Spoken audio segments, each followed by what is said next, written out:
Are you curious about Louis Vuitton Myriad? And do you want to find out what I think about it and if it's worth almost 700 US dollars?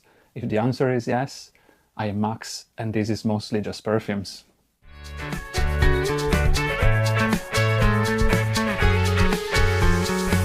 So we are back with another bottle from Louis Vuitton, and I must say thank you to a good friend of mine who volunteered and offered me the opportunity to borrow Myriad, which I greatly appreciate. So before we start talking about Myriad as a scent and its scent profile, I think it's worth spending a few words on Jacques Belletrude, because of his status as a perfumer. He is the in-house perfumer at Louis Vuitton at the moment. He's been in-house there for 10 years now, started in 2016, I believe, with his first release.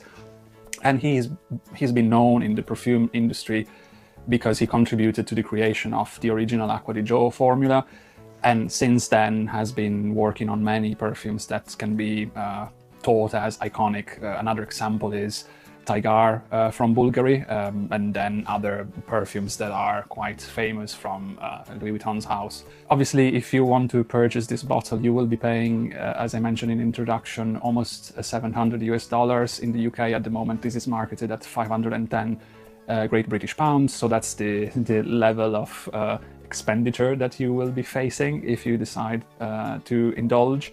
So I think a quick note on the person who designed the actual bottle. That's the architect Frank Gehry, who effectively worked on the original Louis Vuitton bottles, those that are coming from the regular line, so to say. And as far as I understand, he stretched the design, as you can see from the images that you can see of the Les Extraits bottles, and added on top something that should give the impression of a flower, right? So up to you to understand if this is the idea that you're getting when you're looking at that bottle. So that's the design elements. You will get the usual high quality Louis Vuitton cardboard packaging, and that's great. And in terms of narrative, as expected, we don't really get anything too deep or too convoluted, which is fine from my perspective. There is a mention to the fact that essentially Myriad, with its multitude of facets, and we will talk about it soon, it is in reference to the facets of life, right? So this is the kind of vibe that you're getting here. I will be straight here and I will say immediately that I don't get that vibe. So in terms of scent profile, what do you get with Myriad? And I'll spray it here on camera because I think you like seeing that, for I've been told. So just to give me a reminder, I had the opportunity to wear it a few times in the last couple of weeks, so I am becoming very familiar with the scent profile itself. So in essence, what are you getting here? It's, without being too abstract, this is in essence another rose oud combo, right? The market has many versions of this, whether you're looking at even designer higher lines within the designer houses, niche and artisanal perfumery. Nowadays you have plenty of options, but this is I am quite surprised by looking at a Louis Vuitton perfume, and the reason why I am surprised is because this, from my perspective, is really at the limit of what let's say corporate perfumery could put on the market in terms of oud, and the reason why I'm saying that is because you get straight from the get-go, you get a quite terpenic oud impression. That's what you get straight away, which I would accept the fact that some people might think that this is like a strong oud impression, and I would agree, and that's the reason why I'm saying I'm surprised positively from this perspective. But on the other hand, what you smell here is, from my experience, is a combination of the oud, and I think Louis Vuitton mentions that this is Assam oud, and you are getting the saffron as well. So that gives you also potentially an idea of slight animalic accent. But what I would also say that this kind of element that you will be exposed to, and maybe there is a little bit of cheesiness as well from the Assam oud, it will last maybe 10-15 minutes, and then this strength, this initial impression will smoothen quite quickly, so 10-15 minutes, right? So this is the first impact, and some people I recognize will be, you know, hit by this, which is, you know, it's, I would say, I would recognize that this is quite daring. So moving on, pretty swiftly, you get the rose element coming in, again 10-15 minutes, and the rose element, you know, becomes stronger and stronger. The rose that you have here is, I would say it's quite sweet, right? It's not jammy, but it is a sweet rose. So why I was mentioning the narrative that Louis Vuitton gives us for Myriad at the beginning of the video? Well, because I believe that this perfume is fairly linear, right? And this is not unexpected. I am familiar with other fragrances from Louis Vuitton at different price points within, you know, the regular line, the Les Extraits, etc. And usually this is the trend that you get. Even when you see many notes, these fragrances tend to be fairly linear. So after the initial oud hit and the saffron, you will get this strong rose mounting up. And this is effectively the core of Myriad, right? Along with this rose, you will get still the saffron that is there since the beginning. So effectively, yes, it is a sweet rose, but it has some leathery facets. And very quickly, you will start also smelling this ambrette seed. And the ambrette seed is quite peculiar because it gives a powdery aspect, but also it also gives a nutty aspect, right? So this is what you're getting for the core of this scent. It will be a leathery rose, which is powdery and nutty. So this is the real core of Myriad. And 4 or 5 hours in, the woodiness starts to die off, and you'll end up with the final stage, which is effectively a continuation of this almost depleted rose at that point, which will become slightly musky towards the end of the duration of this scent journey, let's say. So all in all, to keep it short and concise, you will get maybe 7 to 8 hours of longevity, which is not bad. These are extracts, so up to you and thinking and understanding if this is good enough from your perspective. I would expect a little bit more in terms of longevity, given the fact that you are paying for well, a lot of money for an extract. And what surprised me beyond the actual initial oud kick, right, that, as I said, might be you know, at the real limit of what corporate perfumery can propose to the market. It's also a fairly decent projection, I would say, in terms of performance. You get 4 to 5 hours of pretty decent push, which is, well, from my perspective, good. If you're paying that amount of money, you want a decent performance as well. So all in all, I was positively surprised by the presence of oud and by the performance itself. Now, back to the initial question. I like the fragrance, but as I'm saying, it's from my perspective, it's not worth $700 US. And the reason why I'm saying this is because the market is pretty crowded within this category, rose oud combination, and this is effectively what this is.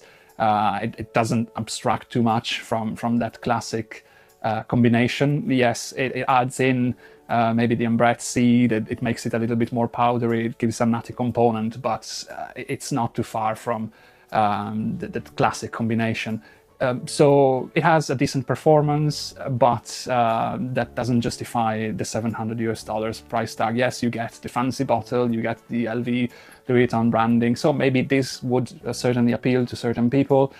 But again, it's a tough ask, and I would always encourage you to look for alternatives at this point, unless you really want the branded item, right? The luxurious item that you can get from, you know, the luxury experience that you can get from Louis Vuitton.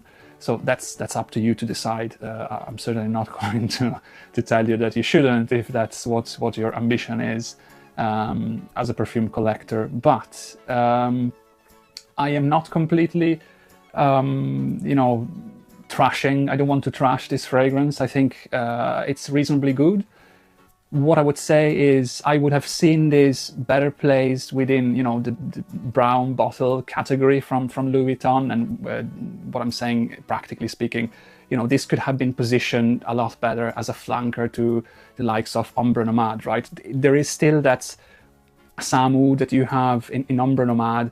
It doesn't really develop in a dark way like Ombre Nomade does, but I think they are sort of linked. And if this was priced following the pricing of that line, so around the 350 Great British Pounds mark, obviously this comes as an extrait, but still performance-wise, yeah, I have some questions there, even if it's good. But yeah, so all in all, by placing this as a flanker to Ombre Nomade, I think this could have been a lot better, and maybe from my perspective, the price at that point could have been justified, right? Again, if you want to justify that price still for a product like this.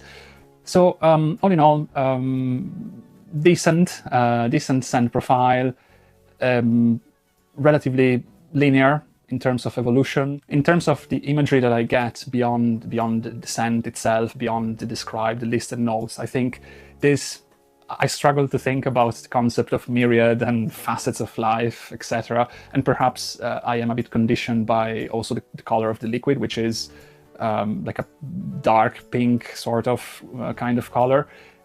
What I can think about and the imagery that I get is like a rosy pink sky of cotton, right? This is like a cotton rosy sky, maybe towards the end of the day, and looking into the distance, into the horizon. This is, when you get that pinkish sky sometimes, that's the kind of imagery that I'm getting.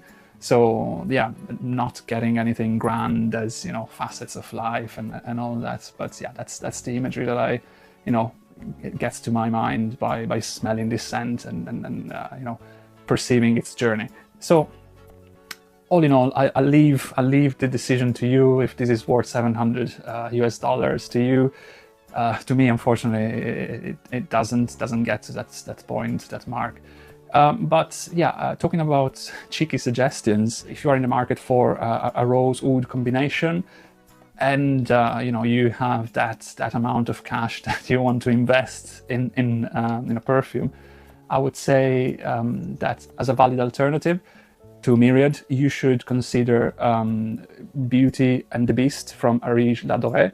I have a decant of this. I don't have a full bottle yet, but maybe at some point I will get one. I think it's still available on Arige Ladoré's website, and you can find, I guess, depending on your location, you can find some decanters maybe where you can sample it.